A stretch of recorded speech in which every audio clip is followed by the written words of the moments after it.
अभी का जो सिनेरियो दिखता है, जैसा अभी आपने बताया कि श्रीलंका की क्रॉप आ जाएगी, तो एक स्पाइसेस के अंदर, एक गार्लिक के अंदर में हम देखते हैं कि चाइना का जो गार्लिक है वो भारत सरकार ने बैन किया हुआ है। तो आपको लगता है कि इसी तरीके से सरकार को कुछ ऐसे स्टेप्स उठाने चाहिए ताकि काली मिर्च, जो देश की काली मिर्च है, उसकी मजबूती अंतर्राष्ट्रीय बाजारों के अंदर में बरकरार रहे?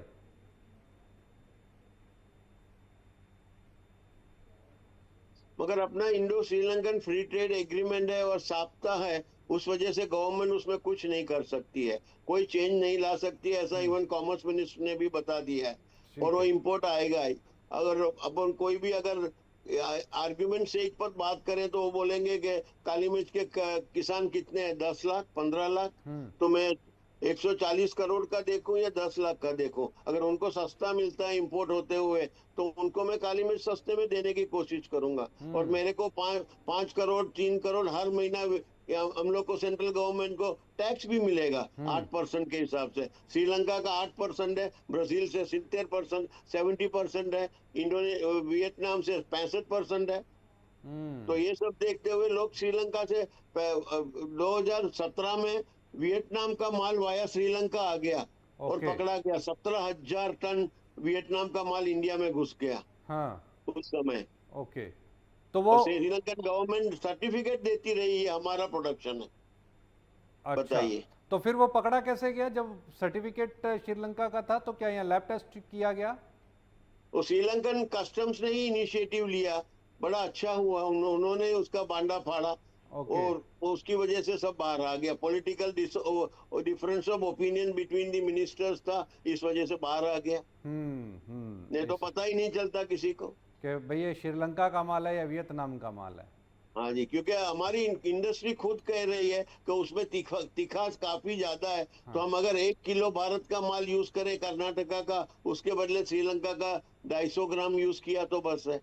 अरे अच्छा। अच्छा उसमें अच्छा। तिखास ओलियोरेसिन और पाइपरीन कंटेंट उसमें 10% से ऊपर है। आज हम्म। हमारी ओलियोरेसिन इंडस्ट्री इसी बहाने इंपोर्ट कर रही है वहां से। ओके। ओके।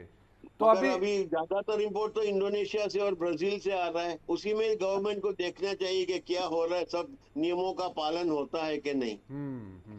तो अभी जिनके हाथ में माल है उनको क्या करना चाहिए किशोर जी? उनको तेजी लग रहा है, मगर श्रीलंका का डर ऊपर में हैंगिंग सोर्ड पड़ा है, ये भी समझना चाहिए। हम्म। जी। और वर्ल्ड में सबसे ज्यादा प्राइस अपने हैं। अभी उसके ऊपर ज्यादा मुनाफा और मुनाफा होवे और मुनाफा होवे, हम्म। ऐसे सोचने वालों को थोड़ा ज्यादा कॉशियस रहना चाहिए, ऐसा मेरा मानना है। बिल्कुल, निश्चित तौर पे यहाँ मैंने पे। कहा कोई मंदी का सवाल नहीं है, मगर ऐसा कहने का मतलब है कि ऑल प्रैक्टिकल एंगल से देखना चाहिए। प्रिकॉशंस जरूरी हैं ज़्यादा। हाँ, क्योंकि हाँ डेफिनेटली तमिलनाडु का क्रॉप बहुत 15,000 का 3,000 टन हो गया, तो शॉर्टफॉल तो है ही। हाँ। जैसे ये भाव टिके हुए हैं, राइट। सामने आपको श्रीलंका का हैंगिंग सोर्ड पड़ा है, वो हाँ। भी देखना चाहिए। बिल्कुल बिल्कुल, प्रिकॉशंस यहाँ पर ज़रूरी हैं। प्रिकॉशन होकर के ट्रेड करने की आवश्यकता है। जैन साहब, चलते चलते आपसे अंतिम मेरा सवाल ये रहेगा कि 2026-27 में, जैसा अभी किशोर जी ने बताया कि प्रिकॉशंस ज़रूरी हैं, आपकी सलाह क्या रहेगी? सेम सेम सलाह है।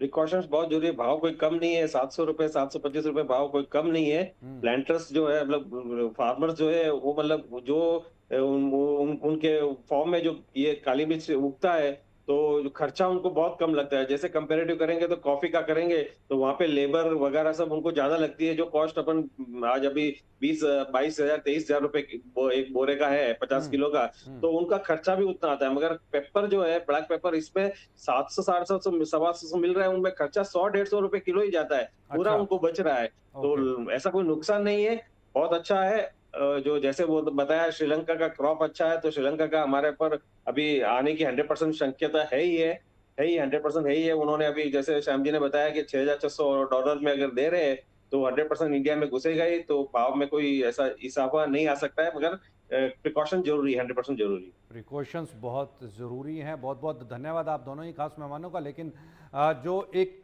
बहुत सारी एक्सक्लूसिव जो जानकारी है काली मिर्च को लेकर के, खास तौर के ऊपर पे वो निकल करके आती हुई दिखाई दे रही है।